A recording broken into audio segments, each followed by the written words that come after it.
Alright, what is going on, guys, and welcome back to another Pokemon Wi-Fi battle. Today I have an NU match. This one happened on my live stream, and this is against Brett. I pretty much brought a pretty random team. This is actually, I think, my second battle with this team, so I was still kind of, trying to feel it out. I brought some pretty reliable things, so let's just go ahead and get it started here. So I decided to lead off with my Swellow because I figured he would probably want to lead off with his Levany, and I'd be able to, get some damage on that thing as it sets up the sticky web. So he does lead off with his Levany, as Twitter here is just going to go straight for the Brave Bird. I figure I don't need to go for the Protect to activate the Guts boost just yet, because I expect him to go for the sticky web on the first turn. But he is going to live that with his Focus Sash, as I expected, and here's where it gets kind of weird. He actually goes for the knockoff on the first turn, which is a really good play on his part, because that's going to get rid of my Toxic Orb. Therefore, Swellow's not going to be able to get his Guts boost. I mean, I guess it doesn't really matter, because I would have really died to the poison damage anyways. But whatever. So here I'm just going to go for the U-turn, because I figure if he switches, I'll be able to get a matchup. If not, it's going to kill the Levany. So he actually ends up going into Wheezing here, as I am able to get a matchup. So that's pretty cool. Swellow's going to the back of the team. No Guts boost for that thing, but might be able to come in handy later, so I figured I'd save it. As I'm just going to go into Stunfisk here. I know that Wheezing does not really have anything that he can do to touch Stunfisk, and I also really want to get Stealth Rocks up, so that way the Levany can come in and die to the rocks and not be able to get up his Sticky Web. So I do go for the rocks here as he brings in his Lantern. So I know I can take attacks from this Lantern, but I don't want to really start attacking this thing yet, because I'm not going to be able to do a whole lot of damage. So I predict the Scald. I go into Thorny Tits here, who apparently has some absorbent Thorny Tits, and I'm able to not get any damage from that. So that's cool. Here I actually expect him to go for the hard switch rather than the Volt switch. So I actually went into Twitter kind of expecting a switch into like Wheezing or something, but he just goes for the Volt switch, which is going to take care of Swellow, and that was an absolute Swellow fail in the beginning of the match on my part there. So no big deal though. I can finish off the rest of the match without my best physical sweeper. So he's gonna go into the Seviper here, as well, that's kind of nice because I actually do get to see what I want to go into, as I'm gonna go into Pancake. So Stunfisk is fucking awesome. He does really well in this match. I realized that Seviper didn't really have anything to hurt me with unless he had like Giga Drain, which still wouldn't do a lot of damage because I am especially defensive. So Stunfisk seemed like a nice switch there, as he is going to bring in the Levany to just die to the Stealth Rocks as I discharge the air. So now at this point he's going to bring in his Cacturn, and I know firsthand how scary these things can fucking be. So I gotta be really careful with this thing. He is going to go for the Substitute on the first turn. I was looking at my team and I figured Muck was a pretty good check to this thing. Even if he does get Swords Dances up, I can live a Seed Bomb, obviously, and I can take a couple Sucker Punches. So here he confuses me here. He goes for the Dark Pulse. I was like, I haven't seen a damn special attacking Cacturn in a couple fortnights, so I was like, what the fuck?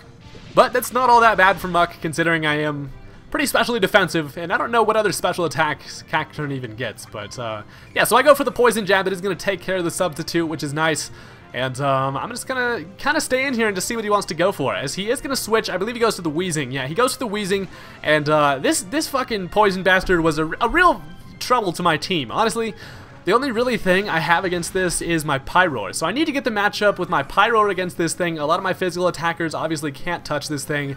Stunfisk can't really do a whole lot of damage with Discharge, so I don't have a lot of options when it comes to this thing. So I really need to whittle it down to the point where Pyroar will be able to take it out. So here he actually decides to switch directly back into the Lantern, maybe expecting me to switch into my freaking Stunfisk. But I go into the Pyroar, actually expecting him to Will-O-Wisp my Muck.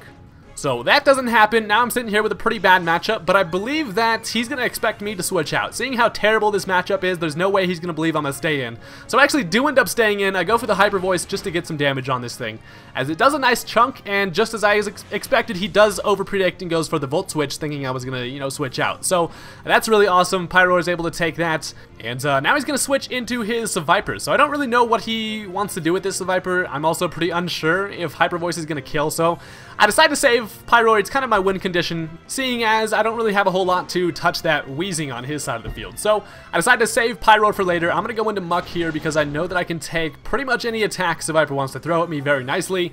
Muck just absorbs those special attacks all damn day. So at this point, I believe he actually switches back into his Wheezing here. So it's just a battle of the poison types. We got a nice fucking couple of poison balls, a nice little pile of poison sludge. It's all fun. So I go for the Poison Jab. It's obviously not going to do a whole lot of damage, but at this point, this Wheezing is taking a lot of Stealth Rock damage, and plus whittling it down a little bit with that Poison Jab and stuff. I'm feeling pretty confident about the fact that I will be able to take this thing out. So here I'm going to go ahead and switch. I go into Pyro expecting the Will-O-Wisp again this time, and it actually does happen, so the Will-O-Wisp does actually end up missing, but obviously it's not going to affect a fire type, so that's pretty damn cool. I got Pyro out against this thing, just the matchup that I needed, and I'll be able to do damage to pretty much whatever comes in here. So he is going to switch. I believe he goes into, yeah, he goes into the Cacturn, yeah. So he goes into Cacturn, essentially just going to sack this thing off. So I go for the Fire Blast, I'm like, fucking hit Pyro, and it misses. So Pyro has failed me, and that Cacturn got a free switch in. Now I'm afraid of the Sucker Punch. Even though I saw this thing was a special attacking Cacturn, I figure it's probably going to have Sucker Punch still. And it does, so I'm able to get a free switch into my my Muck here as the Sucker Punch fails. Now at this point, he is just going to go for the Dark Pulse just to do a little bit of damage to me. And I'm just going to be able to finish this thing off with a Poison Jab. So that's really cool. Got the Cacturn out of there. Definitely a big threat. Kind of a weird Cacturn, though. Definitely a weird Cacturn. I could see how that could work, though. You know, being expected to be a physical attacker, Dark Pulse could definitely hit some things pretty hard. So Muck is chilling out here at about half health as he's gonna bring in his Relicanth, and I completely forgot about this thing for most of the battle, and I was like, oh shit. So he goes for the Head Smash. It actually ends up missing as I'm able to go for a Poison Jab, hoping that I get the poison, and I do actually get the poison, which turned out to be very nice for me. Pretty unfortunate that he did miss that Head Smash, but if you think about it, I guess I just missed a Fire Blast, so what are you gonna do? But hacks happens, and yeah, so I'm just gonna let him finish off Muck here as he goes for another Head Smash. Definitely gonna take me out because I can't take physical attacks, and down goes Sup. So you know, you did work there, buddy. You did work. As the grandpa over here is going to be taking some toxic damage. This allows me to switch into Pancake. I know that if I'm at full health, I will be able to take a Waterfall from this thing and then in turn be able to kill it with a Discharge. I make a stupid play here. I go for the Discharge rather than going for the Earth Power. I don't know why I was looking at Discharge. I knew we had a Volt Absorb Lantern. I don't know, I fucking, damn it. Earth Power would have killed, or would have at least gotten super effective damage on both of these things, so that's pretty annoying. Would have hit the Relicanth hard. Would have also hit the Lantern hard. So at this point, I'm just going to stay in. I figured, fuck it, I'm just going to go for some more Earth Powers. I know that I'm really specially defensive, so honestly, I'm not really afraid of Lantern Scald, considering most Lanterns are actually, they have like no investment in special attack. I'm max special defense, so I figure I'm going to take that very nicely. As I do, it almost does like no damage. As I'm able to go for one more Earth Power, and that is going to take out the Electric Fish. And I'm like, alright, I honestly didn't expect to take that Scald that nicely, but I was like, holy shit.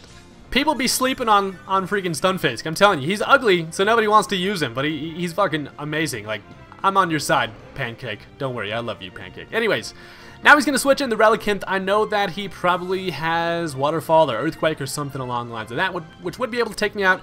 I go for the switch into Miss Maggie, kind of expecting an Earthquake, as he ends up going for the Rock Polish. It turns out to be a Rock Polish Relicanth. I thought it was going to be Choice Band, so I didn't think I would have to worry about that, but that's pretty unfortunate. So now this thing's fast as hell. It just does not look like the fastest fish ever, but he's fast as hell now, as he's able to go for a Head Smash, which is going to take out Miss Maggie, and that's kind of a bummer because old mustard-colored Miss Maggie didn't do a damn thing this match, but luckily, I was able to get that poison on this Relicanth, so either way, next turn, it is going to go down, and he is able to go for the Waterfall on Stunfisk.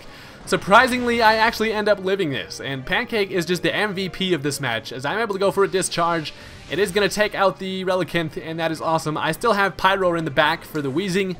Seeing as Weezing is his only Pokemon, I should be able to pull this win off here, so that's pretty awesome. The Relicanth kind of scared me there with that that freaking, oh wait, no, he still has Seviper around. Oh shit, totally forgot about Seviper. Okay, well this is actually pretty interesting here. I remember he goes for the Sludge Wave.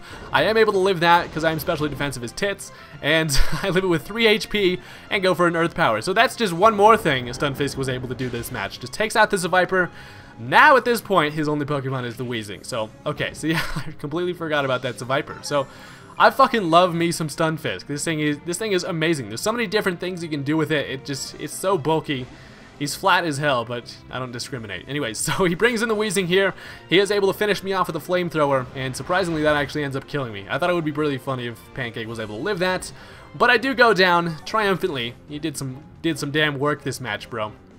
And yeah, so now I'm just gonna be able to bring in my Pyroar. Nothing really else to say other than obviously I'm going to be able to outspeed and finish this thing off with a Hyper Voice. So that was a pretty damn good match. I have a lot of fun in the lower tiers and stuff. So let me know if you guys enjoyed this video. Hit that like button. I will appreciate it very much. And I'll see you guys later. Peace out.